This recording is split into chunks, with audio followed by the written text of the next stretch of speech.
Oh, there we go again. There we go. Hello, everyone. Welcome back to the channel, or maybe it's not welcome back because this is live. So maybe thank you for welcoming me back. Um, I'm looking over here, and my mind is kind of racing, and because I asked myself this question each time. First of all, I'm on uh, three channels right now. I'm on Twitch, on Facebook, and on YouTube doing this thing live. And well, hello. I guess that's where we go. And I've been working out a few things over the last couple of days. Now, what is it? One thing I wanted to do. That was one thing. Okay, I have done it. So if someone does say something or chat, I will put some comment in. I will likely see it this time. At any rate, I certainly have had an urge to do this. Okay. And I'm working. I'm feeling it, and I'm responding to it more. Okay. I don't even know if I'm resisting it, but I'm certainly not doing it all the time. So it hasn't been a regular thing. So perhaps I have resisted regularity, but I think there is some reason. There's something within me that wants to um, do something more than simply uh, shoot videos, talk about it, edit them, and everything else, then put them up there. And perhaps what I need at this point in time, and maybe one of the values or the reasons why live streaming has become so much more popular, is because it can be interactive, and perhaps that is also lessens the delay between the um, sharing of an idea or a thought and its reception. This is receptivity, contemplation, and all these other things. Not that I have to ask myself, I ask myself all the time, what is it that I can do to, make some type of beneficial impact or impression, have a beneficial uh, imprint, leave some type of good, for lack of a better term, in my wake, while I'm here, because, you're here and then you're not. And the point basically is that when you're not here, it doesn't mean that you're actually not. It basically, because based on what you have done, based on what you stood for, said, your actions, your interactions with others, you know, that's what remains even after you're gone. And I look at the things that are going on in this world. I look at the direction that things are moving in, and there's reason to want to uh, present another option, or present other options, because a lot of things that we are seeing happen in our society today, um, they're not necessary. I guess I'll put it this way. When you're listening to experts that are telling you about this, that, and the other, for some reason, the if there's a trend, if there's something that tends to be commonplace with most expert opinion, most expert ideas, is that the information is mostly um, negative. It's mostly something that you're got to start being on guard for. Is something that's, it's danger. I have been listening to some of my Talk for Food programs. I produced about 250 shows uh, some years ago, from 2017 to maybe, no, no, no, not 2017, from 2007 to, let's see, to 2012, somewhere in that time frame, because it's roughly 50 weeks per year. I produced about 250 Talk for Food videos, interviews, or not even interviews, yeah, conversations. I chatted with folks. I had a good time talking with people about what I consider and what they considered subjects that matter. It was about healing. It was about what kind of change are possible. It was about science and technology and changing methods and things like that. And so I learned quite a bit. But I've listened to some of these shows, and uh, my monologues, the conversations themselves were just super. Okay, and so uh, not many people know about them, but at any rate, I wanted to, and I do want to put some ideas out, put some thoughts out, with the intent that you know we can talk about it, but consider them because there's some things that you can do, we can do, you can do. You can do things to change your life. We can do things to change our life. We can't do anything to change someone else's life. Okay, there's a thought. Uh, but we can do something that they resonate with, that they uh, are inspired by, so that they change their own. The only life that I can actually change and have any real influence over, I mean, main influence over, is my own. And quite frankly, in order to do that, I need to own my own thoughts, okay, for one thing. And from my perspective today, I see that most people don't own their thoughts. And I'm saying that I'm not saying I own all of mine, okay, because we are carrying the thoughts that people pass down to us, whether they imprinted us with them, because we didn't know any better. The thing about it, when you get the ability, when you come to a point in consciousness where you can ask a question, they generally call that the age of reason. But when you get to the point where you can ask questions, and that means that you actually have the ability to discern and now start to whittle out. They talk about separating wheat from chaff. You know, we have the ability to question, but questioning has not been encouraged. So we've been discouraged to question what we consider authorities, what we can, people who symbolize or represent something that is apparently supposed to be greater than we are. Uh, and we're supposed to just follow what they say simply because they said it. We don't ask the question. We don't look at the ramifications of the directives, of the suggestions, because they're not all directives. I think if these folks could get away with just telling us stuff, they do that, but they can't. Each person has what's called free will.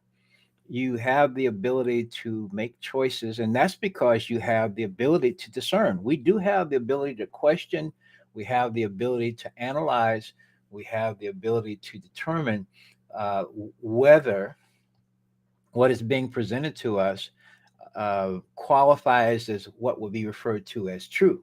If it's a truth, we don't ask those. So we go on beliefs, and beliefs are ideas that we have embraced and we become accustomed to acting as though they're true.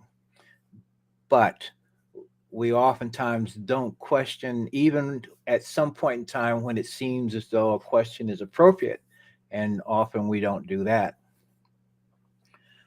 Well, that's where some changes, some possibilities are possible, especially when you start looking at futures, and futures that people are um, prescribing for us, or are trying to create for us, or trying to sell us on, that is inevitable, that you can't do anything about. And I don't know that doing anything is actually even necessary, but being something is. And I know one thing is that we as I say a society, have become so accustomed to being combative. Um, Combativeness and competition, those are, peas from the same pod. And so we are accustomed to operating against each other, or putting up a front, so to speak. There are some things that we could do a lot easier through cooperation than we can by being competitive. Uh, but being competitive has been championed more so than being cooperative. And that has been one of the things that has been associated with the a little, a little background here. That's one of the things that has been associated with some of my recent videos I've done, because the competitive proclivity, and also uh, the habit of simply not questioning considered authority. Okay, we got coaches everywhere. I don't know if you like different sports, but tennis, for example, uh, I'm saying almost in past tense that I used to like tennis, and to some extent I could say I did really like tennis, but it's one that I liked more than other sports, and from a participatory standpoint, but also because the person got out there, they did their training and everything else, then they got out there and just did it, and you could literally see the skill part of it, but you can also see the mental, emotional part of it. To the point where someone could, when the stress was not there, or in the early part of the match, they could dazzle you with their talent.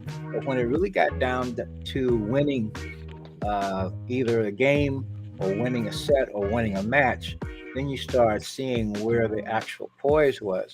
Even to the point that, oh, well, now they got to get coached, and they've been pushing coaches and pushing coaches and coaching.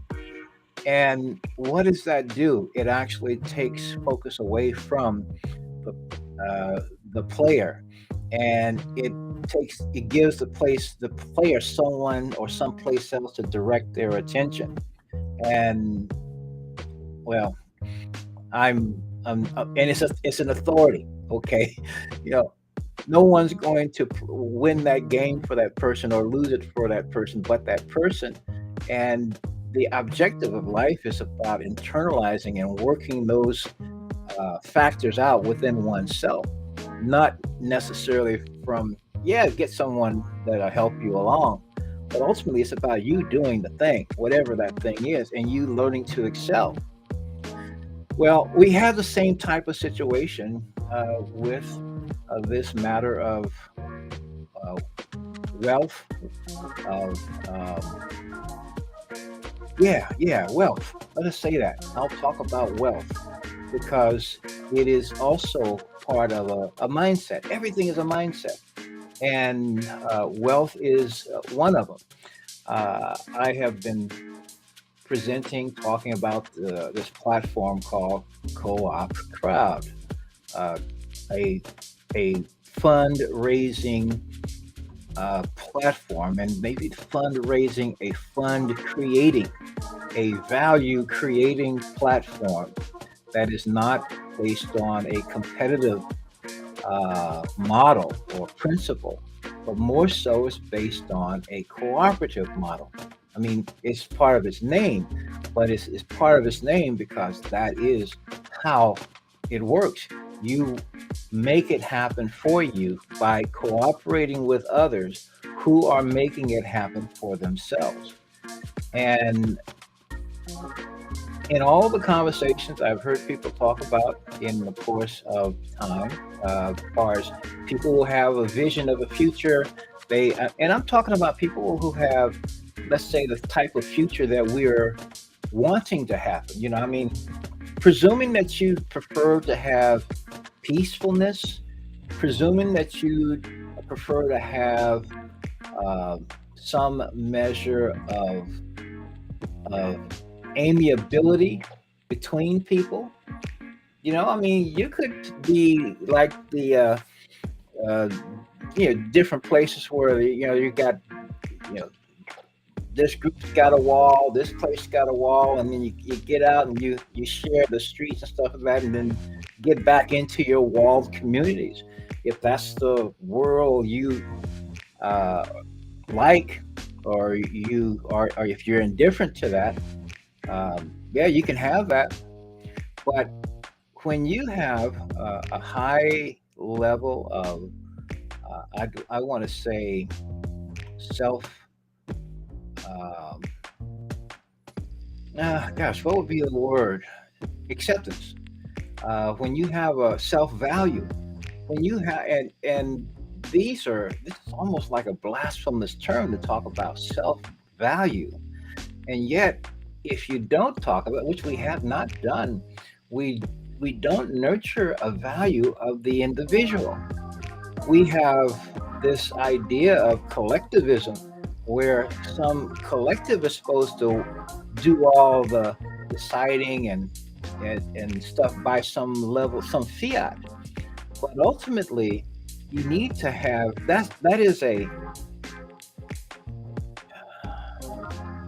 that's a focus again on the exterior without an examination of the interior. Who's going to make the decisions, um, and who's going to be confident in the decisions that they've made in their life. In so many ways, we have had, it's not a love hate relationship with value. It's more so an awareness and total unawareness, particularly of our own value, our own self worth. We tend to have monetized, or at least thought of our own self worth in monetary terms, which has been and is a big mistake, because we are the creators of wealth. We are the wealth. We are the creators of value because we are living beings who have that ability to imagine and also to do. And it just turns out that for much of our lifetime, early in our lifetime, there has been progressive actions that we've institutionalized, we've been accustomed to, that basically distance us from this sense of any personal value. And so the point basically is that people become real more easily manipulated when they are in that mindset, and even to the point where someone can tell them that the sky is green, even though it may be nighttime, and yet they will act as though the sky is green. And that is kind of where we are today in many, many cases, many ways. Things are going on that actually are egregious, and depending on a person's bias, because there tends to be bias in those dynamics. There's indifference, or there's silence, or there's compliance. So how do you change things? First of all, we need to build up our own sense of self worth, self value. Whether you have money or whether you don't, okay, your worth, your value is not associated with the money that you have. Now, that's not having money is not a bad thing. Not having self value is terrible. Or on the other hand, not valuing others. See, if you really have self value, as I see it at least, you value others as well. And you recognize others who have self value too. And on the other hand, you start seeing that value in others. You resonate with that. On the other hand, there are some who probably think they have self value and no one else. Okay. But if you have your own self value and you see that someone else does not value you for who you are, at least you know it. You're aware of it. Big difference if someone else, uh, they value themselves and don't value the others. But if the others don't value themselves, they're not even going to notice it. They're going to be too busy listening to what they say and following their advice. Okay? I'm doing a lot of that these days. So I'm just making. I'm here. I want to. I want to encourage. I want to invite people to consider what Co-op Crowd does, how they can use, how anyone can use it, how we can use it to actually exercise and build that sense of value within ourselves, for one thing. And in so doing, by inviting others to do the same thing, you start building another type of value. And that's something that we just, there's just no other model for. I have a couple other things, and as I see, I'm talk about giving, talk about receiving, and here's another thing. We're used to doing things certain ways. I'm going to start through this screen. This is Wikipedia, okay? And to all of our readers, and this is in U.S. Don't scroll down past this. This is today, the 12th of December, a few weeks before the end of the year, and they're a nonprofit and they're needing money. And so they want to give, asking people to give just once, give monthly, and whatever that number is. Okay, they're asking for you to give them give something to them, and I have no problem with this whatsoever. So, what I am bringing this up for is because we tend to be um, asked by someone all the time to give to them. Okay. And the point that I'm making from this is that there actually is very little reciprocity. You know, what does that mean? It basically means that you're being asked to give to someone. You are essentially taking from your store of value, assuming you have one, your flow of value, because your store is never just a store. Well, I'll say it's not that it's never, it shouldn't be. Okay, it should be a flow of value. If we had flows of value as opposed to stores of value, these are just words, right?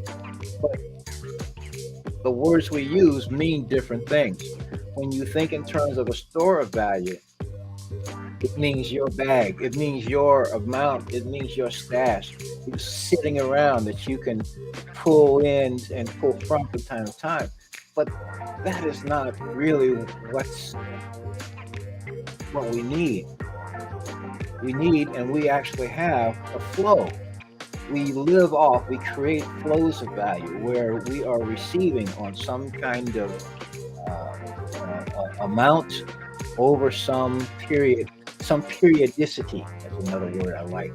Okay, it means some frequency is coming in with a certain amount of frequency, and it also has a certain amount of quantity to it. Okay, quantity and frequency. That is the income that you're wanting to have, or in fact, is wise to have. But very few people have endeavored to create that. We have basically become accustomed to going out and getting what are called jobs that pay us. Um, One of my wasn't one of my first jobs, but I had one that paid me once a month, and then I had some that paid me weekly or twice every 2 weeks, things like that. That's, I think, is pretty common. I haven't uh, been on a job in a long time, so I can't tell you, but um, it is still more customary to do like that than to have a flow. And in addition to that, those dollars or that income is coming into the company, typically your employer, who is now doling things out. They're taking things and all of that, and then you get what's left. And then you go around, and now you've got to interact with others, your utilities and your other expenses and stuff like that, and you put funds there, and increasingly in our today now, they are simply just, you give them the right information, and then they just take it out of your account automatically. So that deduction is happening all the time. So then when you get to situations like this Wikipedia or others, they want you to give to them. You've got the other, you've got the various nonprofits who they've got this thing that they want to do to make the world a better place. And if you'll just give them something, but there's no reciprocity. Every year, they just ask for some more, or they want commitments all the time, etc. But the problem doesn't go away, but your flow of value is impacted, is reduced, because you're not seeing that the problem has gone away, so there's no more need for someone to be giving to them year after year, in some cases millions upon and tens of millions of dollars for the same problem. Okay. And on the other hand, but then of course, if we're believing in the problem, eventually we've got these behaviors that, and we're thinking about it. Gosh, that's just gateway into a conversation about consciousness, but we're thinking about it. And as such, what you think about, energy follows attention. Where you divert your and place your attention, energy follows. When you change the focus of your attention rather, energy goes elsewhere. And so what we have not done is focused on creating a flow, a substantial flow of income. And that, again, as a result of that, there are people who have done it, and they have substantial flows of income, and they are among perhaps a very small group in our population that has enough. They have enough for what they need to do when they need to do it, no matter how much it is. That's my definition now of what I consider wealth, is having what you need for what you want, no matter what it is, and no matter, I say, even when. Okay, that would be the goal. What if that were a goal from the beginning? What if you were thinking that way and encouraged to think that way in the early in your life, where you actually now lived in that context, and you also explored all of your and exercised all of your talents in such a way that you've actually created that. This is something that anyone can do, and frankly, at any time of life. But it's got to be thought of first. It's got to be conceived first. It's got to be suggested first. What I'm suggesting to you, uh, it it popped up from inside myself. Okay, you start realizing, when I started seeing actually how money actually is managed with the development of Bitcoin. First of all, when it came about, this is now for me about 5 years ago, and I started to now see, gee, here is this store of value that's called Bitcoin, which people were sitting around, they complaining a bit about. They were saying it's not going to be anything, and they were all very negative about it. But the people that were all negative about it were ones who were not really all that impacted by the things that most of the people on the planet are impacted by. I mean, certainly me, not me. They had enough. They had things. They had their flow. So you got people with the flow, reading off of teleprompters, or giving edicts and other things.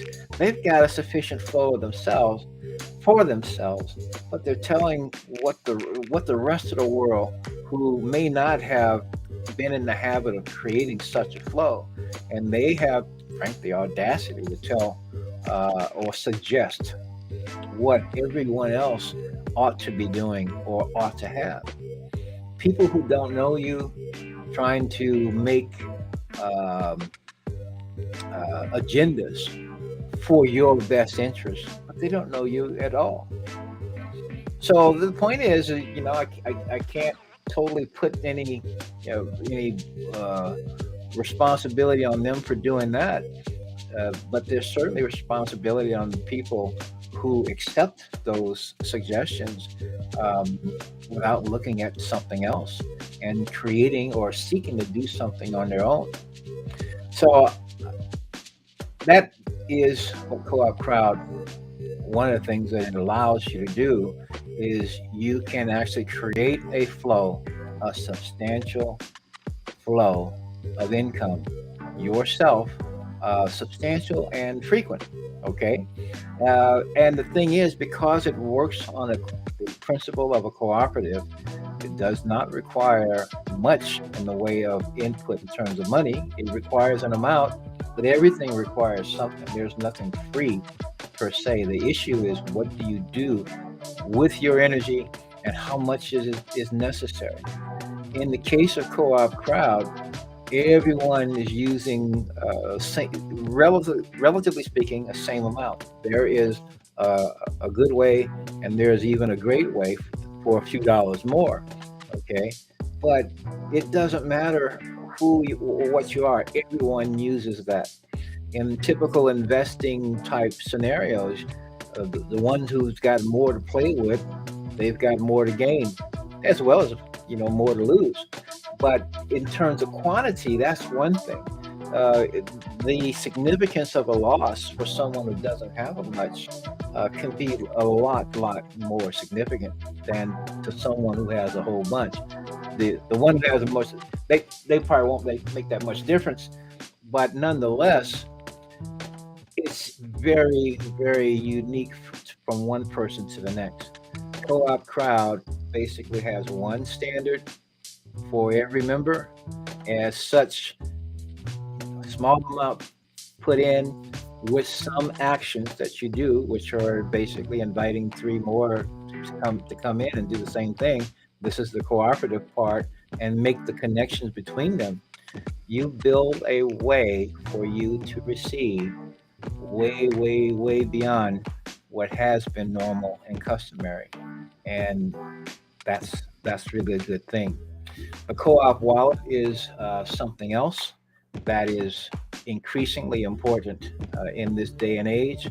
And if anyone watching this is using a digital wallet of any type, whether it's for a fiat um, value store, or whether it's a crypto value store, or whether it's a peer-to-peer payment type wallet, then the fundamentals of what's being or what is to be done are the same.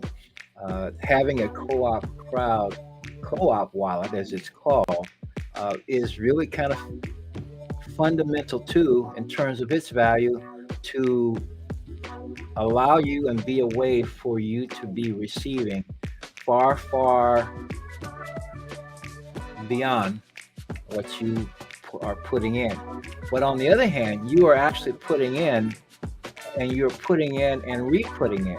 But as you bring in and invite three others to do the same thing, and they invite three others to do the same thing, those three become nine, those nine new ones become 27, the 27 new ones become 81, and 243 at 729, etc. This is how your flow grows and becomes, it starts as a, you might say, as a trickle, but it becomes substantial, and it's not something you have to do over and over and over again. All you have to do is just get three, and then help and assist those three in getting their three. All anyone is thinking about and having to do is actually invite three people to get active, and then when your three and your threes three, which is nine more, are all active at the same time, you are now basically done in terms of any quote unquote active uh, involvement or active recruiting, if you will, or active inviting. And from there, your life just changes. And I think that's something worth one talking about, realizing that it is possible, first of all, uh, and for someone out there, something that is of interest and worth trying. Not even say worth trying, worth doing. Okay, so that's my thought. I have some other things, and and I'm working this out. Okay, I think I have to just begin and become comfortable being here and being here, whether anybody's watching or not. Okay, and also because here's the other thing that if I want to talk about something that's missing, if I want to add something to the social discourse, that has to do one one with consciousness. Yeah, consciousness for one thing, um, and realizing that consciousness is the way that we actually interact with this world, this reality.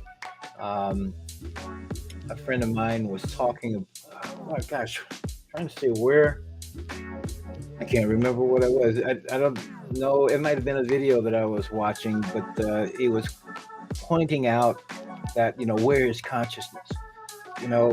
Some scientific types are inclined to try to see or think of consciousness as something that is physical, that um, there's some place within your form that uh, basically consciousness can be found, but it's not the case. Your your body is within the consciousness is more like a field. Okay, everything that exists. I mean, we have this form, and this form has a fairly stable and consistent pattern. Because it has a fairly stable and consistent pattern, and it can't be rigid totally, because if it was a rigid pattern, I mean, totally stable and totally rigid, it'd be maybe like a rock or something. Okay, that's pretty darn stable. All right, but no, it's not that. It's fairly stable and consistent, and the fairly stableness and the fairly consistency of the pattern allows for uh, all of the movements that we see. It allows for all the sounds. It allows for the thoughts to be uh, transmitted from a place where thoughts are just kind of everywhere to a place where just only some thoughts are. And that's where this place is. The thoughts that uh, permeate your thinking, your mind, etc., they are in a field. They're in a cloud that you can't see, but also the pattern, the instruction set that makes me recognizable. Why? In part because there's a consistency of the appearance, or there's a consistency of the sound, or the gestures and things like that, and the feeling associated with the one that is me and the one that is you. Those things are all part of it, but it's all a function of consciousness. And but consciousness is more than just this. When you take a, you know, relax for the night, go to bed, go to sleep, and you go off, and you wake up the next day, and you can recall this particular experience, that experience, or someone you saw, or some encounter that you had. Sometimes you're holy crap moments, and sometimes they're just utterly amazing. That's consciousness too, especially when you have a recollection of it when you get up the next day. That's an experience. It's a real experience that you had, and it's part of your consciousness. It's a part of your experience. I can recall certain experiences that I had during what would be considered sleep time, and they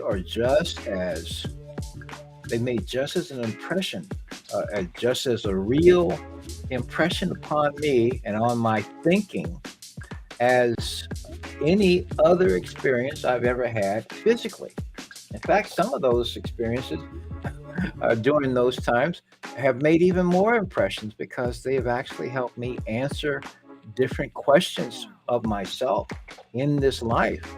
But I worked some of those issues out, or you can say some of those issues were worked out while I was, you could say, sleeping, or while my body was asleep. I wasn't asleep because I'm not my body. So these, uh, so consciousness is a big deal, which again doesn't get discussed that much. There doesn't seem, I mean, this is a huge situation because everything is about consciousness. But talk about wealth. Wealth is a function and an expression of consciousness, but so is poverty. Whatever we are actually have our mind or our thoughts or our thinking or emotions are connected to, it's all an expression of consciousness. And yet it's not really discussed that much. Uh, I bring that up because I read a book some 20 or more years ago by David Hawkins, David R. Hawkins, called Power versus Force. And in this book, he introduced something called a map of consciousness. And oh my goodness, this was such a cool, it just started to answer so many questions. In fact, I pulled one up. I'm, ooh, here we go. Here is David Hawkins' map of consciousness. And what you see here, the book that he wrote that talks about this, the book is titled Power versus Force. In fact, uh, I can do this. Let's see here. Uh, uh, uh, uh, uh, uh. See, how do I work this out? Yeah, there we go.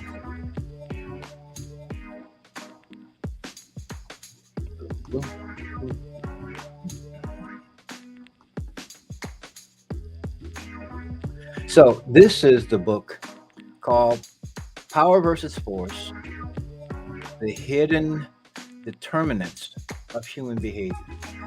Now, is that a ripe subtitle? The Hidden Determinants of Human Behavior. So he's saying essentially that there are factors that are not real evident. They're hidden. Someone might say occult because they're hidden. They're obscure, but they are determinants of human behavior. That I and in his book he talked about. He did well over 20 years of research, and in the book it basically talked about different expressions of consciousness, and he ended up mapping it out using something or a method that's referred to today as applied kinesiology. And so using applied kinesiology or muscle testing, he basically determined, well, he actually started the book off by saying that people didn't have an ability to actually discern what's true from what's not true. Okay, he ended up writing a book called Truth versus Falsehood, but he presented this thesis, you could say, or hypothesis in his book Power versus Force. That was the hypothesis. And however, what he was basically saying, and he demonstrated scientifically, was that applied kinesiology was, in fact, a way wherein truth could be discerned, and it was done by what's called muscle testing. And it basically was done essentially a person, you could do it, an individual could do it, or a person could do this with someone else. So if you're doing it with someone else, you'd have a subject as the person that is, I don't have the term, who's going to be determining or discerning what's the truth or the lack of truth of something. And the point basically was this: if you tune into a thought, it's always got to be, it could be a thought, it could be um, an object, it can be virtually anything. And what you'll find is that you can ask a question, and if the question is true, or you can make a statement. If the statement or the question or the answer is true, then, or if it reads as true to you, through your consciousness, then you will actually be able to hold your strength. And so what you do, you put your arm out. Put that in. You put your arm out, and then the person who is asking the question, or the person that's working with you, would actually press down. If you're holding a thought that is actually true, you would have strength. Okay, you would have the strength to resist the downward pressure. Okay, if the idea is not true, then you would not be able to hold your strength. No matter how much you try, it would actually, your arm would go down. You would not be able to hold your strength. Now, separately from Dr. Hawkins' work was the work of Masaru Emoto. And he wrote a book called The Hidden Messages in Water. And he showed also how water is responsive to thought, and how you can place or send ideas, send thought. You can actually write on a sheet of paper and put it on a glass. He said that has a certain thought to it, a certain quality of thinking to it. And if it's something that is harmonious, something that is uplifting, you might say, positive, whatever word, the water inside would actually be able to be frozen, or flash frozen into some really beautiful ordered crystal structures, crystalline forms, and they would be gorgeous. Some of them would be so gorgeous, they would even remind you, there would be some kind of correlation to the thought itself.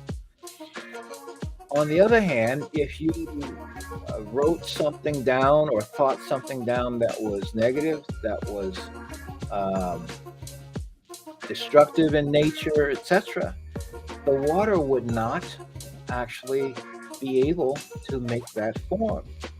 And so I bring that up because it actually supports Dr. Hawkins' findings, because our bodies, are filled with water for one thing, and our cells, virtually 99% of all cells in our body have water, are in water, and water is inside and outside. And see, the thing about this is that water is a carrier of information. And if the information itself is of a quality that has a destructive uh, quality to it, then the water that's even in our bodies, all the strength that we have, the function, and everything else that's associated with the operation of this form is totally connected to the state and quality of the water that's inside. So if we are listening to thoughts or being projected thoughts that are not true, it will actually affect in the same way that those thoughts in Masaru Emoto's test showed that that water would not organize. It would not. Um, yeah, it wouldn't organize because you need some organized structures in order to send information back and forth, as well as to have that information be clear. So the structure of the crystalline structures of the water basically affects the clarity of the information for one thing, as well as the quickness of it. Okay, clarity and quickness, how fast it gets to where it's got to go. And so people are getting fuzzy, and people are we're getting different types of dysfunction, physical dysfunction, in fact. And we're seeing here how water and how our bodies, how our strength, for example, is affected by the mere truth or the lack thereof of what we fill our consciousness with. And what was really fascinating about Dr. Hawkins' map of consciousness is you can start to see these different qualities. Because, first of all, you have this scale here. His basic thesis was this: depending on your expression of a given, at any given moment, there is a value that is associated. Now, they did over 200,000, they tested a whole bunch. I mean, over 20 years, etc. They did a lot of tests to corroborate and verify what they were doing, because they got to a place where they could calibrate virtually anything. You can ask a question about anything, and you can find a level of calibration of where that idea is in the general matrix of this scale. So this is a logarithmic scale. So, and it goes from a low of 20, which is shame. So being shamed is apparently the lowest form of consciousness or expression of consciousness in terms of at least of being measurable. And it goes up from that to guilt, to apathy, to grief, to fear. So at 100 is fear. And what he is basically saying is that from this low section up to this line up to 200, 200 is courage. Everything below 200 is the realm of force. So that's, yeah, I'm in the way there. Can I move? No. Oh, that's how that works. At any rate, so the realm of power is above 200. And it's fascinating how courage, expressing and showing and demonstrating courage, is the line of demarcation, the horizon line between the two. And so wherever we habituate in terms of our thinking, in terms of our interaction, it actually comes out and plays out as a value, an energetic value. And the energetic value is not a linear one, it's logarithmic. So 20 is 20, how does that go? I don't know, I think it's all to the 10th power. So 20 to the 10th power, it's logarithmic. I'm going to let it go at that. But the point basically is that someone above 200, someone who is being courageous, someone is being neutral. Neutrality is a state of consciousness. So that's being unbiased, having an ability to just simply see everything and without taking sides.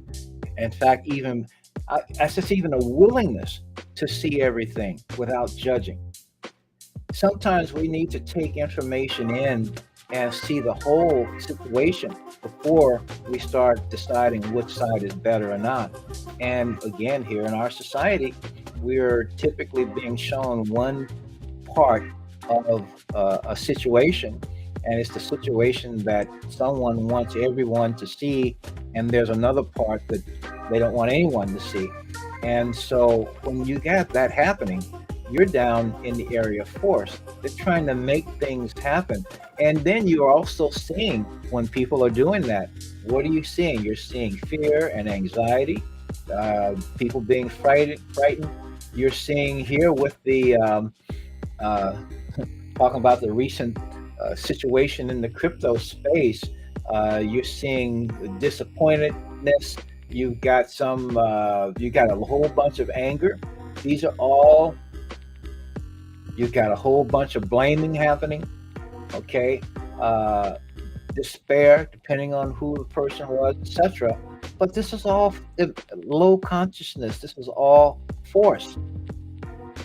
This is These are some of the things that once you start to see these, uh, and you can apply some. Oh gosh, I'm looking at one thing, but I had my. There we go. I need to have my mouse someplace else. These are, where is your mind? If our mind is in these areas and they predominate, then our power is diminished. And so you find that when quote unquote leaders are primarily leading by fomenting, I'll say, despair and anxiety and fear, the effect, if that is the effect of the activity, if that's the effect of the information that you've been flooded with, so that your anxiety and fear and there's blame, uh, all of these things have been going on. These are all the area of force. These are all low level expressions of consciousness, and the way out is, the gateway is courage. The next step is a desire or willingness or commitment to neutrality. And in this respect, it basically means a willingness and a commitment to see the whole without making judgment. Okay? You don't make a decision of what's right until you see how everything is working within that dynamic. But that's neutrality. That pride is partisanship. Uh, there it's this again. This is below. When I knew I grew up in a household that we are staunch. In that household and my household growing up, we're Democrats. Or at least my parents were. And okay, uh, fortunately, that's not something that they put on me or tried to. I would simply listen to what everyone was saying. I would go with what, if it's a public service servant, so to speak, then you need, or someone who wants to be one, you need to find out what they're about. What what service are they looking to do? If they just figure that they're going to fight for this and they're going to fight for that, what's fighting going to do? This is going to be down in all this area. You don't need to fight to get the things that you want. You need to stand up. You need to, in some cases, stand out. But you need to be. There's courage. There's neutrality to look for what's the best. In order to find out what the best solution is, the one that helps the most people, you've got to be willing to look at a whole bunch of stuff from a wide range. And there's the willingness. Willingness takes you there. Gosh, willingness is even above neutrality. Acceptance. Acceptance gets you to a place where you finally acknowledge that the way you have been doing things is screwed up. It has created a whole bunch of uh, problems that you are now committed to fixing and correcting. And it also includes one, forgiveness, okay, as well as a commitment to being harmonious. Okay, you're not going to get in an advancing situation by doing more harm. So this is all up here. Then you get into reason and understanding, and love is way up here. And yet, everyone has the capacity to be loving. There's no one that can't be loving. There are a whole bunch of people who choose not to be, but there's a difference. You got free will all the time, and you can elect to be uh, and have a loving part of all that. Joy is basically, I consider this the slingshot, because if you start making this more of where you are in consciousness versus this being where you are, you're going to see a whole bunch of more of these joyful moments. You're going to experience them, as well as peacefulness within yourself, as well as all these other things. Okay, because there's another story out there exists another way of looking at everything that we are not hearing. And you need to seek it. You need to be open to it. If you presume that what you're being told by the powers that have been is the it, and you can't, and there's nothing else outside of that, then you're down here under their spell. Because I I dare say you look at the stuff that's been going on for the last couple of years, and no one outside of someone who had a financial or political or other type of agenda involved, outside of that, no one thought this. Okay, and it's just interesting how the things and the systems that we have thought were so rock solid showed themselves very clearly to be full of holes. Okay, so a lot of all this has been going on, and yet all of this is still available and is always available. But it has to be chosen, and this is the dividing line. This is the event horizon. Courage. Courage opens the door to a new way, and that includes wealth. Okay, that includes cooperation and all of these things.